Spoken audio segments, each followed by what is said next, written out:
Xin chào tất cả các bạn.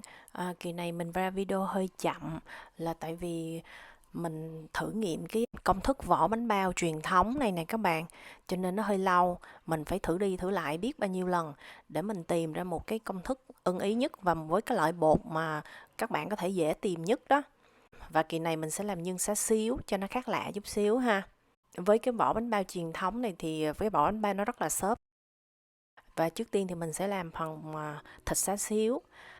Chi tiết các nguyên liệu của cái thịt xá xíu này các bạn chịu khó coi ở phần mô tả ở phía dưới video giùm mình nhé. Thịt thì mình sẽ mua bằng thịt nạc dăm hoặc là nạc vai, mình về mình cắt miếng miếng vậy ha. Và cái công thức ướp thì mình gồm có là nước tương nè, rượu nấu ăn nè, dầu hào nè,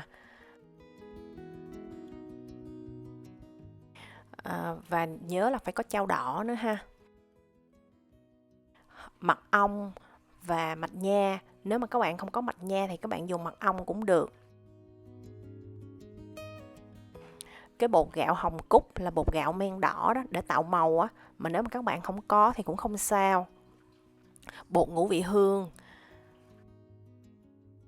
rồi mình cần có là đầu hành băm đó các bạn, và một ít gừng băm. Cái này là những cái nguyên liệu mình gợi ý nha các bạn. Các bạn làm theo khẩu vị gia đình mình thích gì thì mình cho đó, không nhất thiết là phải cho đầy đủ giống như mình đâu nha.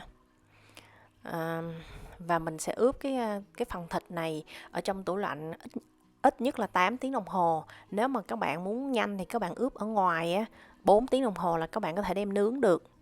Và mình nướng ở cái nhiệt độ cỡ 190 độ C, mình nướng khoảng 45 phút. Hoặc là các bạn nướng khi nào mà thấy thịt nó chín là được ha.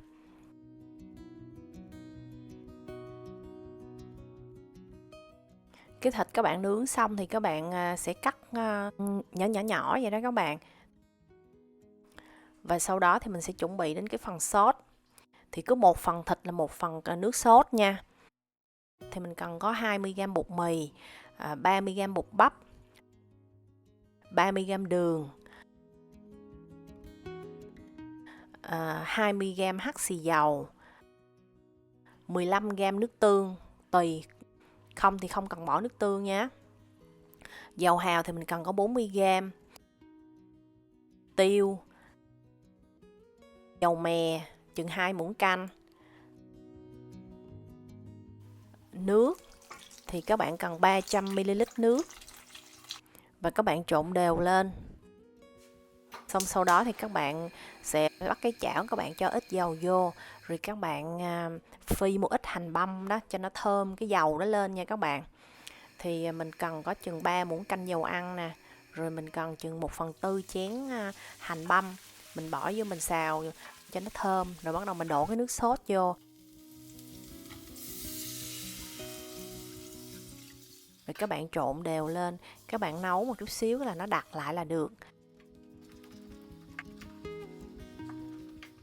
Xong rồi mình sẽ cho hết cái phần thịt vô, các bạn trộn đều lên là các bạn tắt lửa nha, chứ mình không có cần phải nấu đâu nha các bạn. Rồi sau đó mình sẽ cho vào cái thau, mình để cho nó nguội và mình cất vào trong tủ lạnh, mình để cho nó lạnh. Và kế đó thì mình sẽ đi làm cái phần bột. Cái bột mình sẽ dùng cái bột này là cái bột của Hàn Quốc đó, rất là dễ mua. Các bạn đi ra chợ châu Á nào cũng có hết, hoặc là các bạn ở Việt Nam các bạn tìm mua cũng có. Cái bột này á, là cái bột nó là bột đa dụng, nhưng mà thực ra cái phần trăm protein nó rất là thấp, không có qua cái quá trình tẩy trắng, cho nên cái bột này ăn ra cái thành phẩm bánh rất là ngon. Mình đã thử với lại cái bột tẩy trắng của bột Thái rồi, nó không ngon bằng, cho nên là các bạn chỉ cần cái bột này là các bạn làm bánh đủ ngon rồi ha, mà nó không có mắc như bột Thái đâu. Cái phần bột cái đầu tiên là mình cần có đó là 60ml nước nè, nửa muỗng cà phê men nha các bạn, và 60g bột.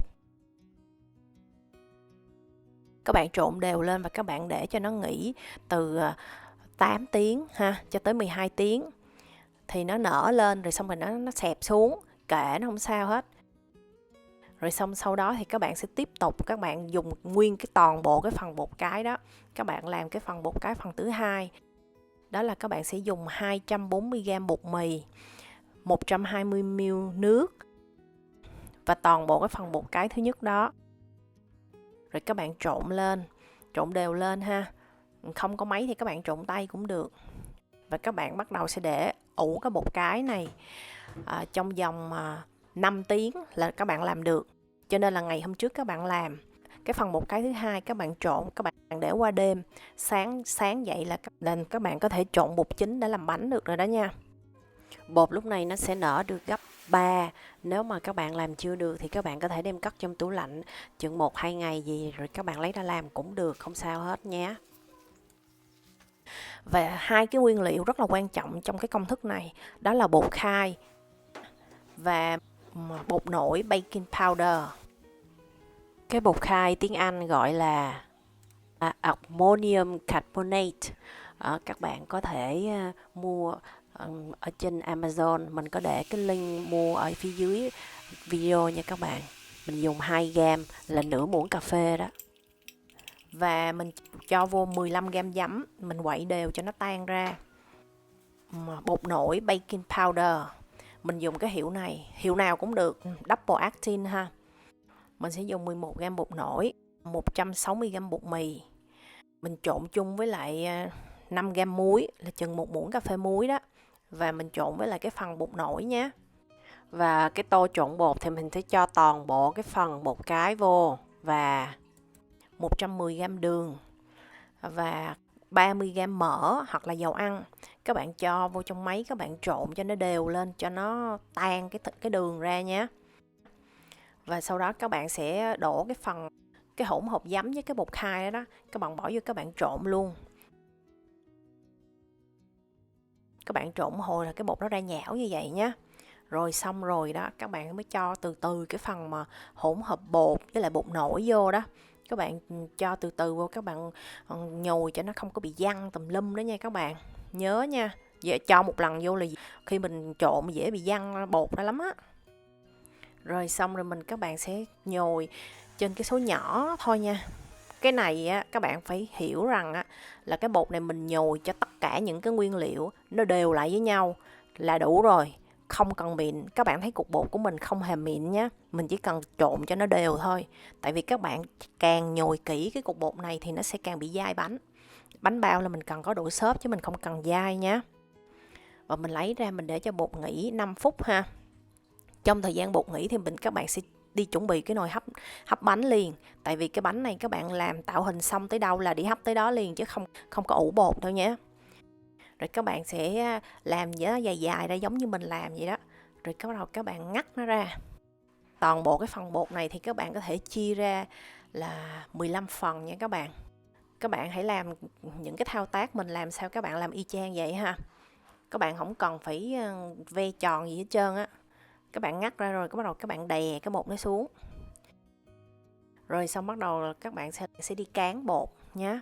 Các bạn cán làm sao mà nó mỏng ở ngoài mà nó có một cục ở giữa cho nó dày lên, thì cái đó là cái đáy bánh.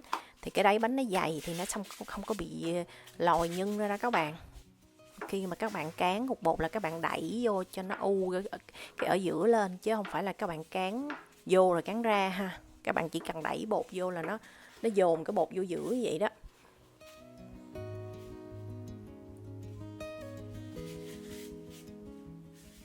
Các bạn cán bột xong á là bắt đầu các bạn vô nhân. Các bạn cán xong một lần đi 15 miếng vậy rồi các bạn vô nhân. Cái miếng nào mà cán xong trước nhất thì mình sẽ vô nhân trước. Cái bột này nó không có co bột lại đâu các bạn. Cái cục bột của mình đó các bạn thấy không, nó không có hề co bột lại đâu nha. Đó, rồi các bạn sẽ túm cái bánh lại. Các bạn túm giữ cái mối đầu cho tới cái mối cuối ha. Rồi các bạn túm, không cần đẹp nha các bạn.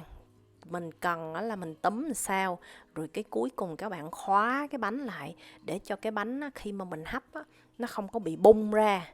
Nó phải giữ cái bánh chặt lại thì cái bánh nó nứt ra mới đẹp nha các bạn.